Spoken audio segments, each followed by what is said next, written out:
Ya, dua kiper timnas Indonesia bikin blunder, kepikiran Martin Paes.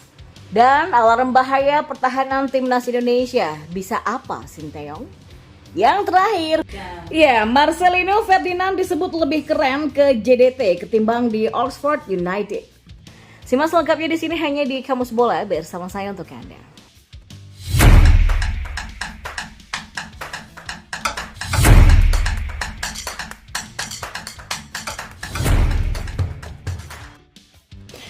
Ya, Marcelino Ferdinand kini telah menemukan pelabuhan baru di Oxford United, Inggris. Memang banyak pro dan kontra dari setelah resminya dia diperkenalkan oleh Oxford United.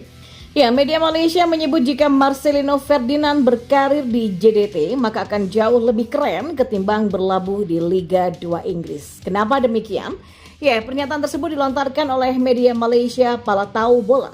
Pernyataan tersebut merupakan sindiran kepada pemain timnas Indonesia Marcelino Ferdinand.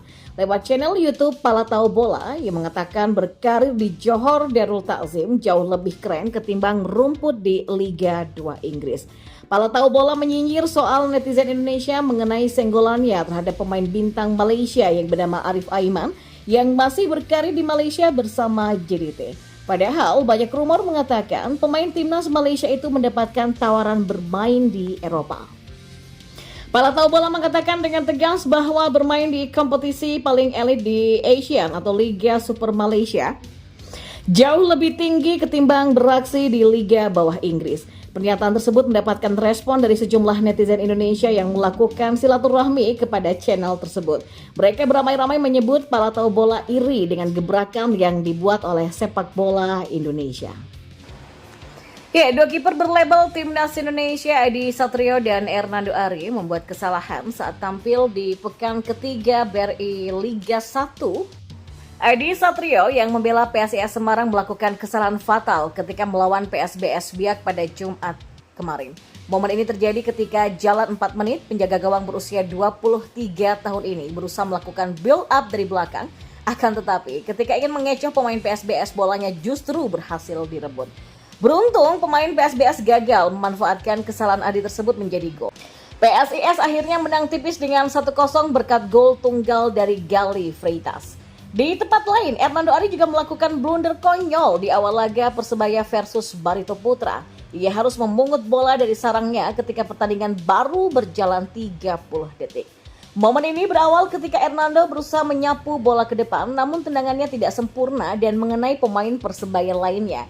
Alhasil bola justru bergulir ke striker Barito Putra Lucas Morelato yang tidak membuang kesempatan emas tersebut. Ia menendang bola ke arah gawang yang sudah kosong karena ditinggal oleh Hernando. Menariknya, blunder dua kiper timnas Indonesia bertepatan setelah timnas Indonesia dipastikan bisa diperkuat oleh Martin Paes yang akan menjadi pesaing. Walau begitu, penjaga gawang dari FC Dallas ini dipastikan masih harus absen ketika melawan Arab Saudi karena belum terdaftar di dalam skuad. Sementara itu, Sinteyong juga mengatakan bahwa ia tidak menggaransi bahwa Paes akan bermain secara reguler karena bakal ada persaingan. Ya, walaupun Martin datang tidak menjamin 100% dia yang akan bermain terus-terusan. Ya, memang pasti akan menjadi kekuatan yang baik untuk timnas Indonesia, tetapi ini sama saja ada persaingan, kata Sinteyong. Dan kita beralih ke informasi bola selanjutnya. Pertahanan timnas Indonesia dipastikan tidak dalam kondisi ideal saat melawan Arab Saudi dalam laga fase ketiga kualifikasi Piala Dunia 2026. Dalam pertandingan di Stadion King Abdullah Sport City pada 5 September itu, dua pemain bertahan dipastikan absen. Dua pemain yang dimaksud adalah Jordi Amat dan Justin Hubner. Jordi absen karena sedang cedera dan Hubner menjalani akumulasi kartu kuning. Pada saat yang sama, Sinteyong menolak memanggil Elkan Baggett karena alasan pribadi. Dengan kata lain tersisa 3 bek tengah yakni Rizky Ridho, Jay Itzes, dan Muhammad Ferrari. Nama-nama ini mengacu daftar panggil saat melawan Irak dan Filipina pada Juni lalu. Masalahnya, Ferrari baru 2 kali tampil bersama timnas. Itu pun hanya di laga uji coba, bisa saja pemain ini menjadi pilihan utama dalam konsep 3 bek, tapi cukup beresiko di hadapan Arab Saudi. Sinteyong juga sepertinya tidak ingin mengambil resiko. Berkaca dari laga-laga sebelumnya, Shin lebih memilih bek-bek sayap dimainkan sebagai bek tengah ketimbang memilih pemain muda. Pemain yang dipilih biasanya adalah Sandy Wallace dan tidak menutup kemungkinan juga Nathan Choaon yang sempat menjadi bek tengah bersama Indonesia U23 menjadi pilihan di dalam pertahanan. Selain itu ada juga nama Shani Patinama. Jika harus memilih antara Sandy atau Nathan, sepertinya Shin akan memilih pemain Swansea City tersebut. Ini terjadi jika Sandy ditempatkan Shin sebagai bek sayap kanan. Artinya juga absennya Jordi dan juga Habder bisa tertutupi. Yang menjadi soal hanya bagaimana kondisi pemain saat bergabung menjelang laga melawan Arab Saudi dan Riyadh. Sekilas tidak ada kendala dengan Itses, Rido, Sandy ataupun Nathan. Keempatnya berlatih dengan baik bersama timnya pada awal musim ini di Indonesia, Belgia, Inggris dan juga Italia.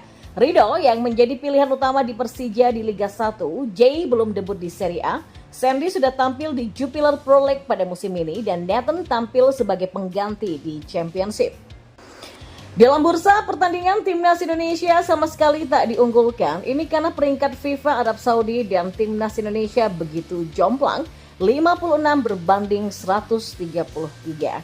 Sebagai langganan wakil Asia di Piala Dunia, Arab Saudi memang punya segalanya untuk unggul. Namun performa tim asuhan Roberto Mancini ini tak begitu mentereng. Salah satu buktinya, Thailand bisa menang mereka dengan 0-0 di kandang pada 25 Januari 2024. Jika Thailand bisa meraih 1 poin di Riyadh, artinya juga Indonesia punya peluang. Nah, agar hal itu terwujud tentu saja sisi pertahanan Indonesia harus kukuh dan ekstra disiplin. Jika tampil kurang solid saja, maka gawang tim Merah Putih akan menjadi sasaran empuk Arab Saudi. Dan selama 2024 bahkan sejak 2023, Indonesia sudah menanggalkan pola parkir bus. Walau kadang pragmatis, Sinteyong tak pernah benar-benar bermain dengan strategi negatif. Ketika tampil di Piala Asia kemarin saja misalnya, Indonesia bermain secara terbuka. Walau akhirnya kalah dari Irak, Jepang, Australia, Indonesia bermain terbuka, menekan dan juga menyerang. Ya, strategi parkir bus terakhir kali dikonstruksi Sinteyong di Piala AFF 2021. Setelah Piala AFF, Shin meninggalkan gaya negatif ini karena tak cocok dengan Indonesia. Karenanya juga, Shin sepertinya tidak akan memarkir parkir bus demi mengais poin atas Arab Saudi. Maka dengan komposisi pemain yang ada saat ini, tak pantas juga Indonesia bermain secara negatif. Hadirnya Tom Hegyi, Ivar Jenner, Ragnar Oratmangun, Kelvin Verdong, dan juga Jakob Sayuri yang suka sekali bermain menyerang, mau tidak mau membuat Sinteyong akan menyiapkan skema menyerang. Soal apakah nantinya memakai skema 4-5-1 ataupun 3-5-2 atau 3-4-3 hanya soal teknis di ruang ganti saja. Sebaliknya, filosofi permainan yang akan menentukan gaya main yang akan dipraktikkan. Yang pasti Indonesia sudah identik sebagai tim menyerang pada tahun 2024 ini. Tak peduli siapa lawannya, Indonesia tetap melawan, menekan, bukan pasrah. Jadi parkir bus kiranya bukanlah sebuah opsi.